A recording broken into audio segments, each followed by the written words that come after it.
আপনারা দেখছেন একুশে টেলিভিশন।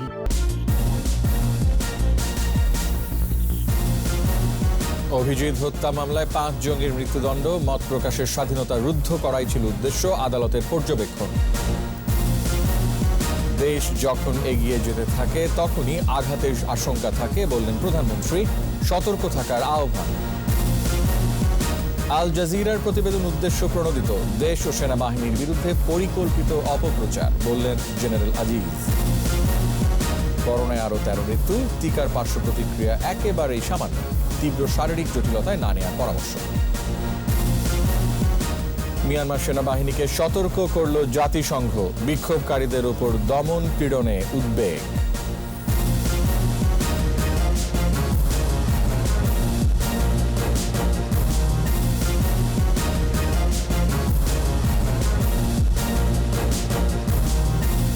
শুনছিলেন ফার্স্ট সিকিউরিটি ইসলামী ব্যাংক লিমিটেড সংবাদ শিরোনাম। আমন্ত্রণ জানাচ্ছি রাত 11টার একুশে সংবাদে। আপনাদের সাথে আছে আমি রিয়াজ হাফিজ।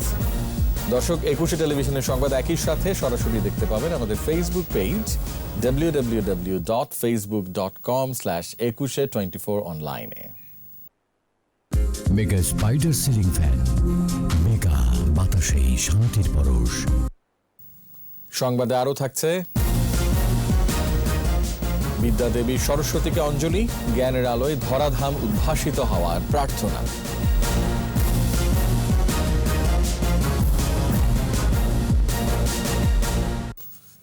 ব্লগার ও লেখক অভিজিৎ রায় হত্যা মামলায় জঙ্গি সংগঠন আনসার আল ইসলামের 5 সদস্যকে মৃত্যুদণ্ড ও একজনকে যাবজ্জীবন কারাদণ্ড দিয়েছে আদালত। ঢাকা সন্ত্রাস বিরোধী বিশেষ ট্রাইব্যুনালের বিচারক মুজিবুর রহমান এ রায় ঘোষণা করেন। রায়ের পর্যবেক্ষণে বলা হয়, মত প্রকাশের স্বাধীনতা হরণ করতেই এই হত্যাকাণ্ড। দীপু শিকদারের রিপোর্ট।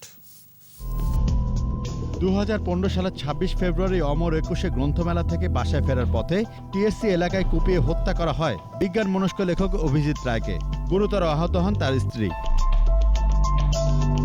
27 ফেব্রুয়ারি অভিজিতের বাবা বাদী হয়ে মামলা করেন। এরপর শুরু হয় তদন্ত।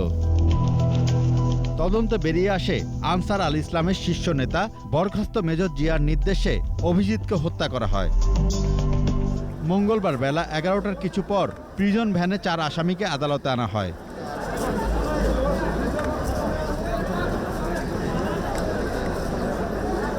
বারোটার কিছু পর আসে প্রতীক্ষিত রায়। জিয়া সহ 5 আসামির মৃত্যুদণ্ডের আদেশ দেন বিচারক। একজনকে দেয়া হয় যাবজ্জীবন কারাদণ্ড। আপিল করার কথা জানান আসামি পক্ষের আইনজীবী। তদন্তকারী কর্মকর্তার সাক্ষীর ভিত্তিতে তাদেরকে মৃত্যুদণ্ড দেওয়া হয়েছে। তাদের মধ্যে কোনো প্রকার এভিডেন্স নাই, কোনো প্রকার আই উইটনেস নাই। এই রায়ের মধ্য দিয়ে জঙ্গিরা করা বার্তা পেয়েছে বলে মন্তব্য করেন রাষ্ট্রপক্ষের আইনজীবী। একটা মেসেজের মাধ্যমে যে যাদের শাস্তি হলো, ভবিষ্যতে এই ধরনের কোনো অন্যায় কাজ কেউ করতে সাহস পাবে না, এবং এই দেশে কোনো জঙ্গি বা কোনো সন্ত্রাসবাদের কোনো জায়গায় এই দেশে হবে না। আলোচিত এই হত্যা মামলার রায়ের সঙ্গে আদালত পর্যবেক্ষণও দিয়েছেন। নাস্তিকতার অভিযোগ এনে নিষিদ্ধ সংগঠন আনসার আল ইসলামের সদস্যরা অর্থাৎ অত্র মামলার অভিযুক্তরা সহ মূল হামলাকারীরা সাংগঠনিকভাবে অভিজিৎ রায়কে নিঃসঙ্গভাবে হত্যা করে। স্বাধীনভাবে লেখালেখি ও মত প্রকাশের জন্য অভিজিৎ রায়কে নিজের জীবন দিয়ে মূল্য দিতে হয়। অভিজিৎ রায়কে হত্যার উদ্দেশ্য হলো জননিরাপত্তা বিঘ্নিত করে মত প্রকাশের স্বাধীনতাকে বন্ধ এবং নিরুৎসাহিত করা, যাতে ভবিষ্যতে কেউ স্বাধীনভাবে লেখালেখি ও মত প্রকাশ করতে না পারে। মামলার আসামি জঙ্গি নেতা সৈয়দ জিয়াউল হক ও আকরাম হোসেন পলাতক রয়েছে। দীপু শিকদার, একুশে টেলিভিশন, ঢাকা। গণতন্ত্রের পথে সকল প্রতিকূলতা পেরিয়ে অর্থনৈতিক অগ্রগতির পথে বাংলাদেশ এগিয়ে যাচ্ছে বলেছেন প্রধানমন্ত্রী শেখ হাসিনা। দেশ যখন উন্নয়নের পথে এগিয়ে যেতে থাকে তখনই আঘাত আসার আশঙ্কা থাকে উল্লেখ করে সবাইকে সতর্ক থাকার আহ্বান জানান প্রধানমন্ত্রী। বিস্তারিত জানাচ্ছেন আকবর হোসেন সুমন। রাজধানীর আগারগাঁওয়ে এনইসি সম্মেলন কক্ষে জাতীয় অর্থনৈতিক পরিষদের নির্বাহী কমিটির সভা। এতে গণভবন থেকে ভার্চুয়ালি যুক্ত হন একনেক চেয়ারপারসন ও প্রধানমন্ত্রী শেখ হাসিনা। প্রধানমন্ত্রী তার বক্তব্যে বিশ্বব্যাপী মহামারীর প্রভাব মোকাবেলা ও স্বাস্থ্য সুরক্ষা পরিস্থিতির চিত্র তুলে ধরেন। জানান, সীমিত সম্পদেই দেশের বিশাল জনগোষ্ঠীর জন্য টিকার বন্দোবস্ত করা হয়েছে, যা অনেক দেশই পারেনি। উন্নত দেশও যেখানে ভ্যাকসিন দিতে পারে নাই, বাংলাদেশ কিন্তু সেটা পেরেছে এবং একটা দৃষ্টান্ত আমরা দেখাতে পেরেছি। কারণ আমাদের জন্য সবথেকে কঠিন হলো আমাদের অতি ঘন জনবসতি, যেটা হয়তো অনেক উন্নত দেশে নাই। তাদের কাছে কাজ করা সহজ, যদি অল্প সংখ্যক মানুষ হয় তাহলে তাদের জন্য কাজ করা খুব সহজ হয়ে যায়, কিন্তু আমাদের সেটা না। আর সেটা মাথায় রেখেই কিন্তু আমরা বিভিন্ন পদক্ষেপ নিয়েছি। ৭৫ পরবর্তী গণতন্ত্রের পথ মসৃণ ছিল না উল্লেখ করে প্রধানমন্ত্রী বলেন, সব প্রতিকূলতা পেরিয়েই বাংলাদেশ অর্থনৈতিক অগ্রগতির পথে এগিয়ে যাচ্ছে। জাতিপিতাকে হত্যার পর একের পর এক মার্শাল্লাহ মিলিটারি রুলার, অবৈধভাবে ক্ষমতা দখলকারী, হত্যা, কু, ষড়যন্ত্রের রাজনীতি, আমাদের রাজনৈতিক নেতাদের উপরে অকথ্য অত্যাচার, নির্যাতন, অগ্নিসন্ত্রাস, জঙ্গিবাদ, অনেক, তার সাথে আবার প্রাকৃতিক দুর্যোগ, সবই কিন্তু আমাদের মোকাবেলা করতে হচ্ছে। এটা মোকাবেলা করেও আমরা অর্থনৈতিক অগ্রগতির পথে এগিয়ে যাচ্ছি। বাংলাদেশকে উন্নয়নের মহাসোপানে নিয়ে যেতে পঞ্চবার্ষিকী পরিকল্পনা বাস্তবায়নে সরকারের দায়িত্বশীল ভূমিকার কথাও তুলে ধরেন প্রধানমন্ত্রী। যখন মানুষ একটু ভালো থাকার স্বপ্ন দেখতে শুরু করে, যখন মানুষের জীবন মান একটু উন্নত হয়, তখনই কিন্তু একটা আঘাত আসার সম্ভাবনা থাকে। সেই কারণে সকলকে একটু সতর্ক থাকা দরকার। আকবর হোসেন সুমন, ২১ টেলিভিশন, ঢাকা। আল জাজিরার প্রতিবেদন উদ্দেশ্য প্রণোদিত মিথ্যা বানোয়াট বলেছেন সেনাপ্রধান জেনারেল আজিজ আহমেদ। একটি মহল পরিকল্পিতভাবে সেনাবাহিনী ও সরকারের বিষোদ্গার করতেই এমন অপপ্রচার চালিয়েছে। সেনাপ্রধান বলেন, তারা যত চেষ্টাই করুক সফল হবে না। স্বাধীন ও সার্বভৌম এবং দেশের ভাবমূর্তি অক্ষুণ্ণ রাখতে তৎপর আছে সেনাবাহিনী। আদিত্য মামুনের রিপোর্ট। কাতার ভিত্তিক টেলিভিশন আল জাজিরা বাংলাদেশ ও সেনাবাহিনী নিয়ে একটি প্রতিবেদন প্রচার করে, যাতে প্রধানমন্ত্রী, সরকার এবং সেনাপ্রধান আজিজ আহমেদ ও তার পরিবারকে নিয়ে অসত্য তথ্য সরবরাহ করা হয়। এ নিয়ে দেশ বিদেশে আলোচনা সমালোচনার পর সেনাবাহিনীর পক্ষ থেকে আনুষ্ঠানিক প্রতিবাদ জানানো হলো। আর্মি এভিয়েশনে এক অনুষ্ঠান শেষে জেনারেল আজিজ আহমেদ সাংবাদিকদের সাথে কথা বলেন।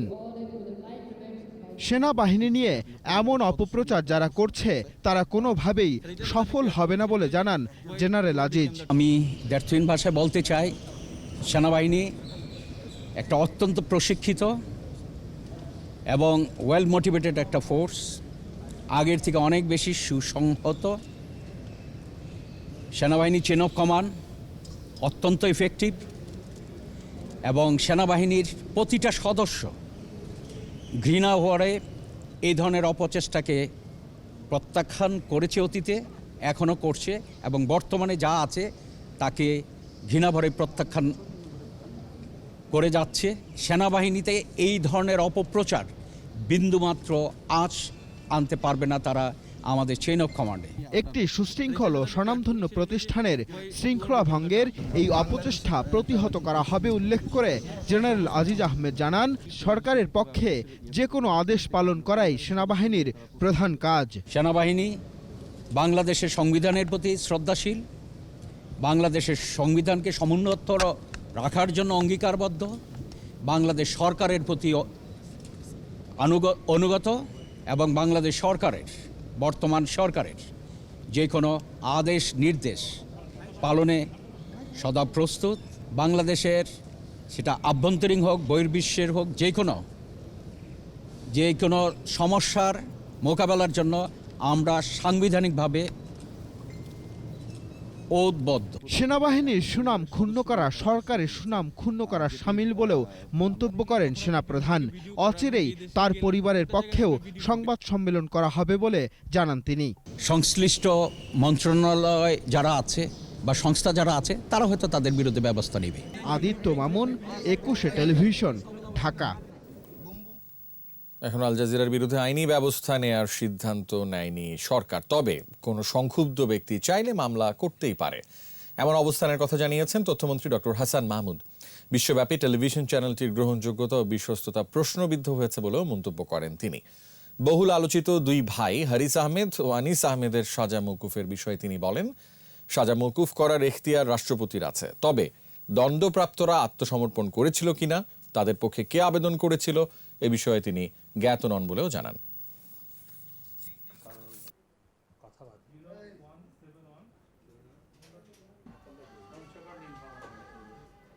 তাদের সাজা মওকুফ করা হয়েছে কিনা আমি জানি, আমি পুরোপুরি বিষয়টা নিয়ে ওয়াকিবহাল নয়। তবে তারা যে কারণে সাজাপ্রাপ্ত হয়েছিলেন, জাতির পিতার হত্যাকারীর সহযোগীকে হত্যা করার অপরাধে তারা সাজাপ্রাপ্ত হয়েছিলেন এবং তারা বহু বছর সাজা খেটেছেন। তো সাজা খাটার পর তারপর তাদের সাজা এক পর্যায়ে কিন্তু সাজা মওকুফ করা হয়। এটি একটা ইউজুয়াল প্রসিডিওর।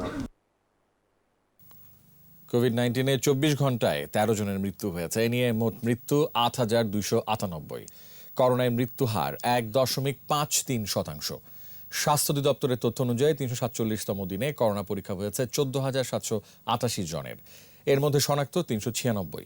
মোট শনাক্তের হার ৫,৪১,৪৩৪ জন। নতুন ৭৫১ জন সুস্থ হয়েছে ৪,৮৮,৬২১ জন। করোনায় দৈনিক সংক্রমণ হার ২.৬৮%। এ পর্যন্ত শনাক্তের হার ১৩.৯৭ ও সুস্থতার হার ৯০.২৫%। দেশজুড়ে চলা করোনার টিকা কার্যক্রমে পার্শ্ব প্রতিক্রিয়া একেবারেই সামান্য। স্বাস্থ্য অধিদপ্তরের তথ্য অনুযায়ী ১৫ ফেব্রুয়ারি পর্যন্ত ১১ লাখেরও বেশি মানুষ টিকা নিলেও পার্শ্ব প্রতিক্রিয়া দেখা দিয়েছে মাত্র ৪৫৫ জনের। বিশেষজ্ঞরা বলছেন, তীব্র শারীরিক জটিলতার কারণে টিকা নেয়ার পর পার্শ্ব প্রতিক্রিয়া বেশি হতে পারে। সেক্ষেত্রে প্রত্যেককেই নিজের স্বাস্থ্য সম্পর্কে জেনে টিকা নিতে হবে। বিস্তারিত জানাচ্ছেন স্মৃতি মণ্ডল। দেশজুড়ে করোনা ভ্যাকসিন কার্যক্রম শুরু হয় ৭ ফেব্রুয়ারি। স্বাস্থ্য অধিদপ্তরের তথ্য অনুযায়ী প্রথম দিন ঢাকা মহানগরের ৪৭টি কেন্দ্রে টিকা নেন ৫,০৭১ জন। একই দিনে ঢাকাসহ সারা দেশে কোভিড ভ্যাকসিন নেন ৩১,১৬০ জন। এর মধ্যে সামান্য পার্শ্ব প্রতিক্রিয়া হয়েছে ২১ জনের। দ্বিতীয় দিনে ভ্যাকসিন নেন ৪৬,৫০৯ জন। পার্শ্ব প্রতিক্রিয়া দেখা দেয় ৯২ জনের। ৯ ফেব্রুয়ারি ১,০১,০৮২ জনের মধ্য থেকে পার্শ্ব প্রতিক্রিয়া হয় ৯৪ জনের। পরদিন ভ্যাকসিন নেন ১,৫৮,৪৫১ জন। এর মধ্যে পুরুষ ১,১১,৬৯১ ও নারী ৪৬,৭৬০ জন। মাত্র ৭০ জনের মধ্যে সামান্য পার্শ্ব প্রতিক্রিয়া হয়। প্রথম দিকে কিছুটা সংশয় থাকলেও কেটে গেছে। এখন মানুষ ভিড় করছেন টিকা কেন্দ্রে। ১৫ ফেব্রুয়ারি পর্যন্ত করোনা টিকা নিয়েছেন ১১,৩২,৭১১ জন। এর বিপরীতে পার্শ্ব প্রতিক্রিয়া মাত্র ৪৫৫ জনের। টিকা দিলাম, এখানকার ব্যবস্থা দেখে আমি সত্যি মুগ্ধ। খুব সিস্টেমেটিকলি কাজ হচ্ছে। নেওয়া উচিত সবারই। আমি নিয়েছি, আমি একজন পুলিশ অফিসার রিটায়ার্ড। আধা ঘন্টা ধরে তো আমি টিকা নিচ্ছি, কিন্তু আমি মনে করি যে ভালোই, সবার জন্য নেওয়াই ভালো। জনগণের যে ধারণা ছিল যে খুব একটা সমস্যা হতে পারে, আসলে একেবারেই কোনো সমস্যা নেই। বিশেষজ্ঞরা বলছেন, টিকা নেয়ার পর পার্শ্ব প্রতিক্রিয়া একেবারেই সামান্য এবং স্বাভাবিক। গুরুতর অ্যালার্জিক প্রতিক্রিয়া সেটি হতেই পারে, সেটি কিন্তু এখনো আমরা পাইনি। একেবারেই হবে না সেটি উড়িয়ে দেওয়া যায় না। এখনো টিকাদান পর যদি আমরা কোটি ছাড়িয়ে যায়, নিশ্চয়ই কারো হতে পারে, তবে তার চিকিৎসা কিন্তু বাংলাদেশে আছে। আর যে কোনো ঘটনা যদি ঘটে, শারীরিক অসুস্থতা, গুরুতর অসুস্থতা, অবশ্যই তদন্ত করতে হবে যেন এটার প্রতিবিধান ঘটে। টিকা গ্রহীতার অন্য কোনো শারীরিক সমস্যা থাকলে জটিলতা হতে পারে, সে বিষয়ে সবাইকে সচেতন হতে হবে। টিকায় যদি কোনো পার্শ্ব প্রতিক্রিয়া হয়, সাথে যেন চিকিৎসা দেওয়া যায়, তাদের কিন্তু একটা মেডিকেল টিম রাখা থাকবে এবং টিকা নেওয়ার পরে অন্তত ৩০ মিনিট তাদেরকে বসিয়ে রাখা হবে, দেখার জন্য কোনো সমস্যা হয় কিনা। যদি কোনো না হয়, তারা বাসায় নর্মাল চলাফেরা, খাওয়া দাওয়া, কাজকর্ম সব করবে। তার যদি কোনো রিয়াকশন মনে হয়, অবশ্যই স্বাস্থ্যকর্মী, স্বাস্থ্য ডাক্তাররা তাদের সঙ্গে যোগাযোগ করবেন। তারা এই মুহূর্তে শয্যাশায়ী আছেন, তিনি এখন টিকা নেবেন না। যিনি গর্ভবতী নারী বা সদ্য সন্তান প্রসব করেছেন, দুগ্ধপান করাচ্ছেন, সেই নারী এখন টিকা নেবেন না। কারো যদি কোনো ঔষধে তীব্র অ্যালার্জি থাকে, এই মুহূর্তে কারো যদি জ্বর থাকে, তিনিও টিকা নেবেন না। ক্যান্সার, কিডনি রোগ সহ কঠিন শারীরিক সমস্যায় টিকা না নেয়ার পরামর্শ বিশেষজ্ঞদের। স্মৃতি মণ্ডল, একুশে টেলিভিশন, ঢাকা। জানাবো মিয়ানমার পরিস্থিতি। বিক্ষোভকারী জনতার উপর নিপীড়ন না চালাতে মিয়ানমারের সেনাবাহিনীকে সতর্ক করল জাতিসংঘ। সামরিক অভিযান বন্ধ না করলে চরম পরিণতি ভোগ করতে হবে বলেও হুঁশিয়ারি দিয়েছে সংস্থাটি। এদিকে আবারও ইন্টারনেট সংযোগ বিচ্ছিন্ন করা হলো মিয়ানমারে। রাজধানী নেপিদো সহ অন্যান্য প্রধান শহরের সড়কগুলো নিয়ন্ত্রণে রেখেছে বিক্ষোভকারীরা। আটক ছাত্রদের মুক্তি দাবি করেছে তারা। আজহারুল ইসলামের রিপোর্ট। মিয়ানমারে গণতান্ত্রিক সরকারের দাবিতে অসহযোগ আন্দোলনরত বিক্ষোভকারীদের ওপর সামরিক জান্তার চালানো দমনপীড়নের ঘটনায় সমালোচনা বাড়ছে। বিক্ষোভকারীদের প্রতি যে কোনো ধরনের প্রতিক্রিয়া দেখানো হলে গুরুতর পরিণতি ভোগ করতে হবে বলে সতর্ক করেছে জাতিসংঘ। জাতিসংঘের বিশেষ দূত শার্নার বোর্জিনার জোর দিয়ে বলেছেন, শান্তিপূর্ণ সমাবেশের অধিকারের প্রতি অবশ্যই পুরোপুরি সম্মান দেখাতে হবে। পাশাপাশি বিক্ষোভকারীদের উপর প্রতিহিংসা পরায়ণ না হতে সেনা শাসকদের প্রতি আহ্বান জানান তিনি। এদিকে সোমবার রাতে টানা দ্বিতীয় রাতের মতো ইন্টারনেট সংযোগ বিচ্ছিন্ন অবস্থায় ছিল মিয়ানমার। মঙ্গলবার সকালে ইন্টারনেট সংযোগ পুনরায় ফিরে আসলেও সাধারণ অবস্থার চেয়ে সক্রিয়তা 15% নেমে এসেছে। অন্যদিকে ইয়াঙ্গুন সহ বিভিন্ন শহরের রাস্তায় সেনাবাহিনীর সশস্ত্র যান নিয়ে টহল অব্যাহত রয়েছে। নিরাপত্তা বাহিনীর সাথে বেশ কিছু স্থানে বিক্ষোভকারীদের সংঘর্ষের খবর মিলেছে। আজহারুল ইসলাম, 21 টেলিভিশন। নিচে প্রিমিয়ার ব্যাংক লিমিটেড সংবাদ বিরতি। দর্শক, নো মাস্ক নো সার্ভিস বিধি মেনে চলুন, সুস্থ থাকুন। বিরতির পর যখন ফিরছি তখন থাকছে পদ্মা সেতু নির্মাণের দ্রুত গতি, 92% কাজ শেষ, 2022 সালে উদ্বোধনের আশাবাদ। চতুর্থ দফার দ্বিতীয় দিনে ভাসান চরে গেল 1000-এরও বেশি রোহিঙ্গা, ফিরতে চায় নিজ দেশে।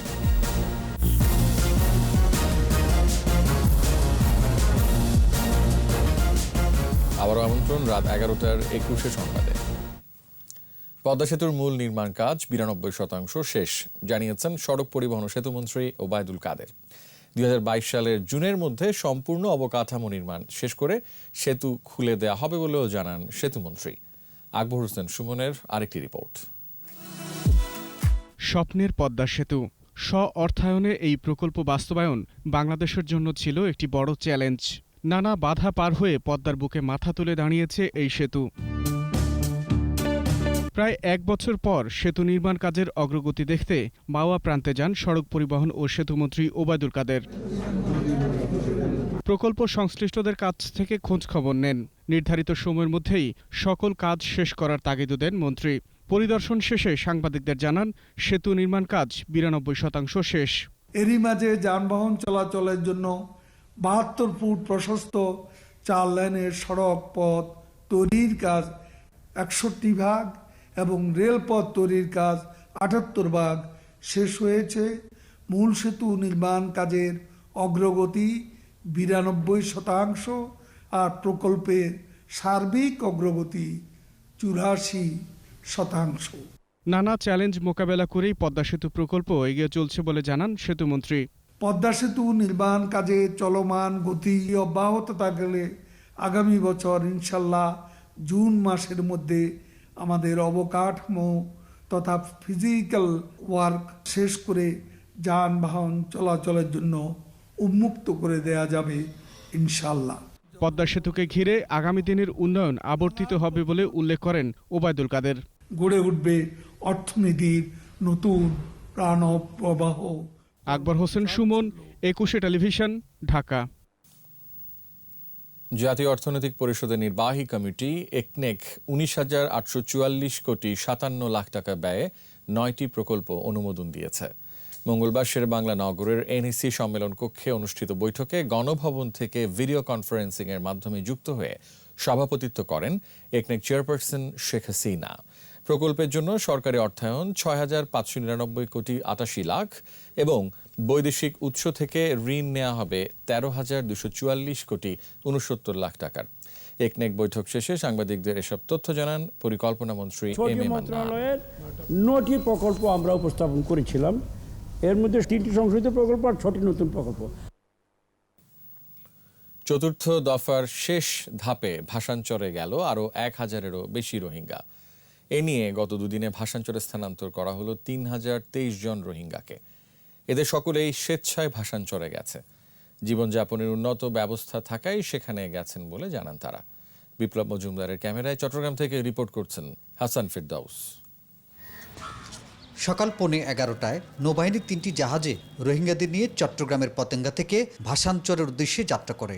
এবার ভাসানচরে গেল 1011 জন রোহিঙ্গা। এদের সহ এ পর্যন্ত প্রায় 10,000 রোহিঙ্গাকে ভাসানচরে আশ্রয় দেওয়া হলো। এর আগে এসব রোহিঙ্গাকে কক্সবাজারের বিভিন্ন ক্যাম্প থেকে চট্টগ্রামের পতেঙ্গায় বিএফ শাহীন কলেজের অস্থায়ী ক্যাম্পে নিয়ে আসা হয়। রোহিঙ্গারা জানান, মিয়ানমারের পরিবেশ ভালো হলে তারা নিজ ভূমিতে ফিরে যেতে চান। আর শান্তি করে থাকি বললা যাইতে খুশি আর আত্মা খুশি যাইতে এরা ভাই সাইকে থাকি এরা ভাই বড় আগে আর সাসায় না আগে খুশি থাকি মগে জ্বালা ফুরার এত লাগি হাড়ি ফেলে ফুরি ফেলে মানুষ লইতে মারি ফেলে এত আরা দায় আগে অত্যাচার করছে জুলুমি করছে ইনারা সহ্য করি না পারি তিয়ান দল্লা বলে আরা ফরান বাসে বলে বলে ওই রে বাংলাদেশের মজা এরে হেস্তান লই। বাংলাদেশ সরকারের নেওয়া উদ্যোগকে স্বাগত জানান রোহিঙ্গারা। সরকার ধ্যান করিবে আমাকে বালা গমলানো করিব না তারা এলে মনে করি আরো দেরি খুশি বালা বলি হয় এরা আত্মীয় স্বজন আগে গিয়ে তাহলে আরো দেরি। সরকারের এই উদ্যোগকে অনন্য নজির বলে উল্লেখ করলেন নৌবাহিনীর চট্টগ্রাম অঞ্চলের এই কর্মকর্তা। সবাই মিলিয়ে একটা সমন্বিত একটা উদ্যোগ। এখন পর্যন্ত যারা এখানে গিয়েছেন তারা সকলেই কিন্তু সউদ্যোগে নিজের ইচ্ছাই করে যাচ্ছেন এবং যারা গিয়েছেন তাদের সঙ্গে আপনারা কথা বললে বুঝবেন যে ওরা খুব ভালো আছেন। নোয়াখালীর হাতিয়ার চর ঈশ্বর ইউনিয়নে জেগে ওঠা 13,000 একর দ্বীপের জমিতে 3,000 কোটি টাকা ব্যয়ে গড়ে তোলা হয়েছে রোহিঙ্গাদের এই আশ্রয় কেন্দ্র। হাসান ফেরদৌস, 21 টেলিভিশন, চট্টগ্রাম।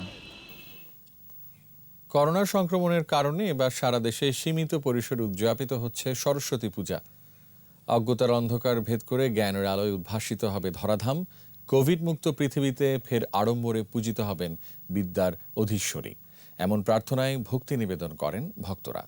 স্মৃতিমণ্ডলের রিপোর্ট। দেবী সরস্বতী শ্বেতবর্ণা, পদ্মলোচনা, মুক্তার হারে ভূষিতা ও বিনা পুস্তকধারিণী। শ্বেতপদ্মে আসীনা দেবীর বাহন শুভ্র হংস। জ্ঞান, সঙ্গীত, শিল্পকলা আর বিদ্যার দেবী সরস্বতী। বসন্ত পঞ্চমী অর্থাৎ মাঘ মাসের শুক্লপক্ষের পঞ্চমী তিথিতে অনুষ্ঠিত হয় সরস্বতী পূজা। দেবীর সামনে জল ভর্তি ঘট, তার উপরে আম্রপত্র, বাসন্তী রঙের ফুল, কুলসহ নানা ফল ও উপাচারে পূজিত হন তিনি। বিদ্যার্থীরা তাদের বই, খাতা, কলম নিবেদন করেন দেবীর চরণে। যারা বিদ্যার্থী সকলেই মায়ের কাছে এসে পুষ্পাঞ্জলি নিবেদন করছেন। যারা শিশু সকলেই মায়ের কাছে হাতে কড়ির মাধ্যমে বিদ্যালয়ে ভর্তি হবেন। আজকের এই দিনে সকলেই বিদ্যান হোক, সকলেই বিদ্যা লাভ করুক এই আশা করছি, মায়ের চরণে প্রার্থনা জানাচ্ছি। ধর্মীয় আচার মেনে দেবী সরস্বতীর পূজা শেষে পুষ্পাঞ্জলি নিবেদন করেন ভক্তরা। যাতে আমরা পড়াশোনায় ভালো করতে পারি, ভালো কিছু হতে পারি, এটাই প্রার্থনা। মা সরস্বতীর কাছে এটাই প্রার্থনা, সবাই যেন বিদ্যা বুদ্ধিতে এগিয়ে যায়। যেন আমি স্কুলে ভালো পড়ালেখা করতে পারি, পড়াশোনা ভালো করি, আমার যেন যেখানে পড়ার ইচ্ছা ওটা পূরণ হয়। করোনা মহামারীর কারণে সারা দেশেই বন্ধ শিক্ষা প্রতিষ্ঠান। সীমিত পরিসরে স্বাস্থ্যবিধি মেনে ঢাকা বিশ্ববিদ্যালয়ের জগন্নাথ হলের মূল মণ্ডপেই এবার পূজার আয়োজন। আমরা দীর্ঘ বছরের পর বছর একটা আধুনিক পূজা আমরা সবাইকে উপহার দিই, সেই সময় আজকে খুব মন খারাপ আমাদের যে আমরা সেই জায়গাটা করতে পারি নাই। অন্যান্য বছরের তুলনায় এবছর আনন্দ কম, এই জন্য একটু কষ্ট হয়, কিন্তু দেবীর কাছে প্রার্থনা করতে আসছি আর কি, যে সব কিছু যেন আবার আগের মতো হয়ে যায়। প্রতি বছর মাঠে খুব আনন্দ হয়, কিন্তু এই বছর মাঠে কিছু নেই, শুধু একটাই পূজা, এই জন্য একটু মনটা খারাপ। সরস্বতী পূজাতেই ছেলে মেয়েদের হাতেখড়ি হয়। কোভিড মহামারীর কারণে সম্পূর্ণ ভিন্ন পরিবেশে হচ্ছে এবারের সরস্বতী পূজা। মায়ের আশীর্বাদে কুসংস্কার আর অজ্ঞানতার আধার ভেদ করে জ্ঞানের আলো ছড়িয়ে পড়বে সবার মাঝে, এমন প্রত্যাশাই ভক্তকণ্ঠে। স্মৃতিমণ্ডল, 21 টেলিভিশন, ঢাকা। এবার আমাদের বিশেষ আয়োজন ভাষার মাস।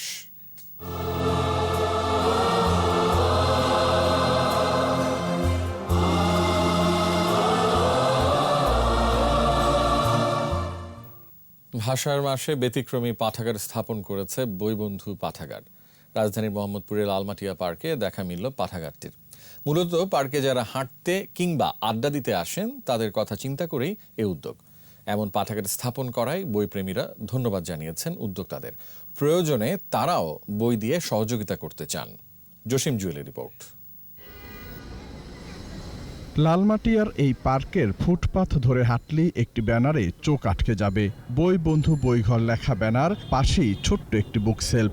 সাজানো রয়েছে বেশ কিছু বই। পথচারী কিংবা পার্কে হাঁটতে আসা মানুষই এখানকার পাঠক। অনেকের অবাক দৃষ্টি ছোট্ট এই পাঠাগারের দিকে। এই পার্কে যারা নিয়মিত আসেন তারা বলেন, হাতের কাছেই বই পেয়ে তাদের সময়টা ভালোই কাটে। অনেকে সহযোগিতা করবেন বলেও জানালেন। উদ্যোক্তারা অনেক ধন্যবাদ যে উদ্যোগ নিচ্ছে, কারণ আমরা সাধারণত চাকরিজীবী, আমরা ওই আসা যাওয়ার পথে যতটুকু সময় পাই মাঝে মধ্যে পড়ি, আর যখন সময় পাই তখন পড়ি, যখন সময় পাই না তখন তো বাসায় চলে যাই। আর সুন্দর একটা উদ্যোগ, এত ছোট একটা জায়গার ভিতরে এটা বিলিভ করা যায় না। আমাদের প্রত্যেকে এগিয়ে আসা দরকার। এবং আমিও ভাবছি যে আমার পড়া অনেকগুলো বই আছে বাসায়, এগুলো আমি এনরিচ করবো, যেন আমার এই লাইব্রেরিটা যেন এনরিচ হয়। তাদেরকে আমরা সহযোগিতা করব, আমাদের এটা আর একটু বড় আকারে হোক। এই ছেলে মেয়েগুলা যদি জানে যে এই উদ্যোগটা তারা নিচ্ছে, তাদেরকে আমি আমার পক্ষ থেকে অন্তঃস্থল থেকে ধন্যবাদ জ্ঞাপন করছি, এই কারণে যে তারা একটা ভালো উদ্যোগ নিচ্ছে। পাঠাগারের পাশেই বেশ কিছু চায়ের দোকান। ক্ষুদ্র ব্যবসায়ীরা জানালেন, দোকানে যারা চা খেতে আসেন তাদেরও অনেকেই বই পড়ছেন। মানুষ চা খাওয়ার সঙ্গে সঙ্গে কখনো বইও পড়ছে। তারপরে আগে যেমন ইয়া করতো, এখন মানুষ বই নিয়ে ব্যস্ত থাকে। গল্প গুজব করতো, এখন এসে বইটই পড়ে, চাটা খায়, নানান বই দেখে, পড়ে শোনে। বইবন্ধু সমন্বয়ক মহিউদ্দিন তোহা বলেন, তারা সীমিত আকারে এই পাঠাগারের কার্যক্রম শুরু করেছেন। পরিসর বাড়ানোর পরিকল্পনা আছে। পার্কের মধ্যে অনেক সময় আমরা অলস সময় কাটায় বসে থাকি, তো দুইটা জিনিস একসাথে করা, যে অলস সময়টা যেন কাটাইতে পারে, আর দেশের এবং আমাদের শহরের এবং এলাকার ভাবমূর্তিটা যেন উজ্জ্বল হয়। বইয়ের মাধ্যমে আমরা বাংলাদেশের মধ্যে একটা ইতিবাচক পরিবর্তন দেখতে চাই এবং বহির্বিশ্বের দরবারে বাংলাদেশটাকে বইয়ের দেশ হিসেবে পরিচিত করে দিতে চাই। ভাষার মাসে এই উদ্যোগ নেওয়া হলেও থাকবে সারা বছর জুড়েই। জসিম জুয়েল, 21 টেলিভিশন, ঢাকা। দর্শক, নিচ্ছে আরো একটি প্রিমিয়ার ব্যাংক লিমিটেড সংবাদ বিরতি। নো মাস্ক নো সার্ভিস বিধি মেনে চলুন, সুস্থ থাকুন। যখন ফিরছি তখন অন্যান্য খবরের সঙ্গে আরও থাকবে। ভোলায় 2 কাউন্সিলর প্রার্থীর সমর্থকদের মধ্যে ধাওয়া পাল্টা ধাওয়া, আহত 15, ভাঙচুর। বিশ্বজুড়ে করোনায় শনাক্ত 11 কোটি ছুঁই ছুঁই। অক্সফোর্ডের টিকা নিয়ে আরও ইতিবাচক বিশ্ব স্বাস্থ্য সংস্থা। আমন্ত্রণ আবারও রাত 11টার 21 সংবাদে। জাতির পিতা বঙ্গবন্ধু শেখ মুজিবুর রহমানের হত্যার সাথে অন্য যারা জড়িত তাদের চিহ্নিত করে বিচারের আওতায় আনা হবে, জানিয়েছেন মুক্তিযুদ্ধ বিষয়ক মন্ত্রী আকম মোজাম্মেল হক। প্রখ্যাত পরমাণু বিজ্ঞানী ডক্টর এম ওয়াজেদ মিয়া জন্মদিনের আলোচনায় এ কথা জানান তিনি। আর এক অনলাইন আলোচনায় আইসিটি প্রতিমন্ত্রী জুনায়েদ আহমেদ পলক জানান, পীরগঞ্জে গড়ে তোলা হচ্ছে doctor M A Wazed Miah digital library. বিস্তারিত আহমদ বাবুর রিপোর্টে। জাতীয় প্রেস ক্লাবে পরমাণু বিজ্ঞানী ডক্টর এম ওয়াজেদ মিয়ার ৮০তম জন্মদিন উপলক্ষে আয়োজিত আলোচনা সভায় যোগ দেন মুক্তিযুদ্ধ বিষয়ক মন্ত্রী আকম মোজাম্মেল হক। মন্ত্রী বলেন, জাতীয় কমিশন গঠন করে বঙ্গবন্ধুর হত্যাকারী মুস্তাক ও জিয়াসহ সকল চক্রান্তকারীকে আইনের আওতায় আনা হবে। বঙ্গবন্ধুর হত্যার সাথে জিয়া মুস্তাক শুধু নয়, আরো যারা জড়িত আছে সমস্ত খুনিদেরকে জাতীয় এবং আন্তর্জাতিকভাবেও যারা জড়িত আছে তাদের চিহ্নিত করা এটা জাতির নৈতিক দায়িত্ব। এদিকে এক অনলাইন আলোচনায় যোগ দিয়ে আইসিটি প্রতিমন্ত্রী জুনায়েদ আহমেদ পলক জানান, ডক্টর এম ওয়াজেদ মিয়ার স্মৃতি রক্ষায় রংপুরে তার নামে হাইটেক পার্ক নির্মাণ করা হচ্ছে। পীরগঞ্জে কিন্তু Sheikh Kamal IT training and incubation centre নির্মাণের কাজ শুরু করেছি। আমরা চমৎকার করে একটা ডিজিটাল লাইব্রেরি এবং একটা নলেজ কর্নার করব, যেটা হবে ডক্টর ওয়াজেদ মিয়ার জীবন এবং তার কর্মময় জীবনকে তুলে ধরা, যেখানে ডক্টর ওয়াজেদ মিয়ার নিজে হাতে লিখিত যে 4টা বই, সেই বইগুলো থাকবে। এছাড়া রাজধানীর শেরেবাংলা নগর পরমাণু শক্তি কমিশনে ডক্টর এম ওয়াজেদ মিয়ার জন্মদিন উপলক্ষে আলোচনা সভা অনুষ্ঠিত হয়। আহমদ বাবু, 21 টেলিভিশন, ঢাকা। ভোলা পৌর নির্বাচনে প্রচারণার সময় 2 কাউন্সিলর প্রার্থীর সমর্থকদের মধ্যে ধাওয়া পাল্টা ধাওয়ার ঘটনা ঘটেছে। এতে আহত হন 15 জন। ভাঙচুর করা হয় বেশ কয়েকটি ঘরবাড়ি। স্থানীয়রা জানান, 4 নভেম্বর ওয়ার্ডে আলিয়া মাদ্রাসা সড়কে আসাদ হোসেন জুম্মানের প্রচারণা চলছিল। এ সময় প্রতিপক্ষ কাউন্সিলর প্রার্থী শওকত হোসেনের কর্মীদের সাথে কথা কাটাকাটির এক পর্যায়ে ধাওয়া পাল্টা ধাওয়া ও বাড়িঘরে হামলা চালানো হয়। পুলিশ এসে পরিস্থিতি নিয়ন্ত্রণে আনে। গুরুতর আহতদের হাসপাতালে ভর্তি করা হয়েছে।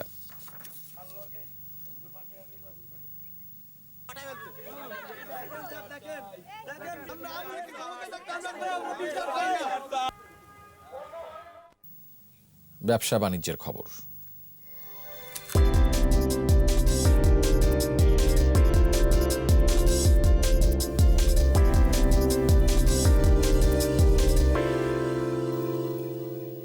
চালু হলো ফার্স্ট সিকিউরিটি ইসলামী ব্যাংকের আরও 10টি উপশাখা। এগুলো হলো গাজীপুরের সাইনবোর্ড, ঢাকার কেরানীগঞ্জে বন্দছাটগাঁও জিঞ্জিরা, চট্টগ্রামের পাহাড়তলিতে বউবাজার ও বড় দারোগার হাট, রাঙামাটিতে রিজার্ভ বাজার, চকরিয়ায় ডুলাজারা, খুলনার কপিলমুনি, নওগাঁয় সান্তাহার ও মাতাজিহাট এবং শরীয়তপুরের ডামুড্ডায় সখীপুর উপশাখা। ব্যাংকের ব্যবস্থাপনা পরিচালক আব্দুল আজিজ ভিডিও কনফারেন্সের মাধ্যমে উপশাখাগুলো উদ্বোধন করেন। এ সময় ব্যাংকের উপদেষ্টা মাহবুবুল আলম, অতিরিক্ত ব্যবস্থাপনা পরিচালক মুস্তফা খায়ের সহ ঊর্ধ্বতন নির্বাহীরা উপস্থিত ছিলেন। মার্সেল শোরুম থেকে যে কোনো মডেলের স্প্লিট এসি কিনে ডিজিটাল রেজিস্ট্রেশন করলেই 21 বছর পর্যন্ত বিদ্যুৎ বিল ফ্রি পাওয়ার সুযোগ রয়েছে।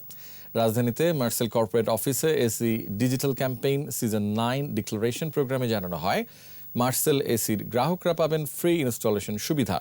এসব সুযোগ থাকছে 17 ফেব্রুয়ারি থেকে 31 মে পর্যন্ত। এ সময় প্রতিষ্ঠানের deputy managing director Nazrul Islam সরকার, ইভা রিজওয়ানা নীলু, ইমদাদুল হক সরকার সহ ঊর্ধ্বতন নির্বাহীরা উপস্থিত ছিলেন।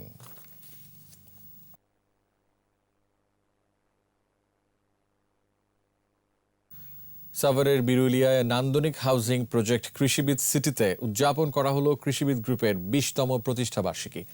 অনুষ্ঠানে উপস্থিত ছিলেন সকল কৃষি বিশ্ববিদ্যালয়ের সাবেক ও বর্তমান ভাইস চ্যান্সেলর, কৃষি সম্প্রসারণ অধিদপ্তরের সাবেক মহাপরিচালকগণ, কৃষি গবেষণা ইনস্টিটিউটের সাবেক মহাপরিচালকগণ, বিভিন্ন বিশ্ববিদ্যালয়ের অধ্যাপক এবং কৃষি সংশ্লিষ্ট প্রতিষ্ঠানের সাবেক ও বর্তমান কর্মকর্তারা। অতিথিরা কৃষিবিদ গ্রুপের অগ্রযাত্রায় ভূয়সী প্রশংসা করেন। প্রতিষ্ঠানের চেয়ারম্যান ডক্টর মোহাম্মদ রফিকুল ইসলাম সরকার ছাড়াও অন্যান্যের মধ্যে সাবেক প্রধান বিচারপতি আব্দুর রউফ উপস্থিত ছিলেন।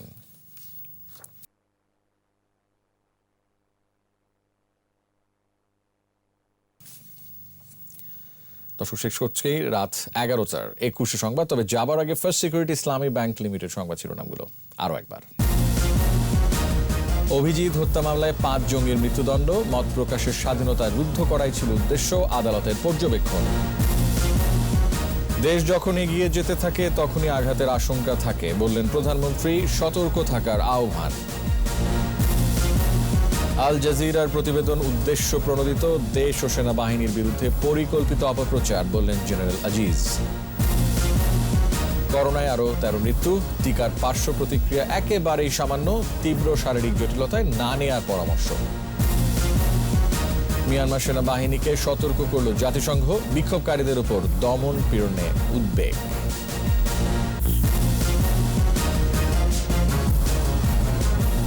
সর্বশেষ খবর জানতে ডায়াল করুন 2021 নম্বরে আর ভিজিট করুন 21-tv.com ওয়েবসাইটে। এছাড়া ফেসবুকে লগ ইন করতে পারেন facebook.com/2124 অনলাইনে। আমাদের পরবর্তী সংবাদ রাত 1টায় দেখার আমন্ত্রণ রইল। দর্শক, স্বাস্থ্যবিধি মেনে চলুন, সুস্থ থাকুন, 21 সংবাদ দেখুন, সঙ্গে থাকুন।